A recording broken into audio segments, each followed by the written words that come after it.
Näme kömek edýänini gördüňiz, gözüňizi ýetdi şuňa? Yine ben şu Atamrada gelinlerin varikoz keseli bilen kesellerinin ayaklarının şu damarları yüzünü derin yüzüne çıktı da şolordan namışan kalmandı varikozdan. Varikozdan hiç sat kalmandır. O son ayak ağrısı, çiş bilen gelen ayak ağrı. Şu oturunda ayağını eplep oturup bilmeyene şu tayak gelen son 3 günden son deydi. Ayağımda ağırdan namışan almadı dedi. Yani beceri alanında kösünüp duran Beceri alanında deydi kösündüm de. İlk gelen günüm deydi. Akşam arası içinde kaytarıp deydi.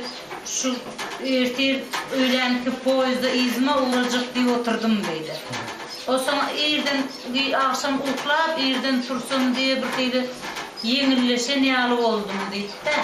O sonra geçti ara poyuz aklına çeli soğuk oldum diye de. O sonra yo ben de gidecek gel deyip yaşayıp kaytmadım deydi. Hazırım indi de şunlarla özümü bir yengil duyuyorum dedi. Yönü bana doktor 2 aydan son soğuk tesir edersen 2 ay açı savur et deyip ayttı deydi. Yönü ben hazırım deydi.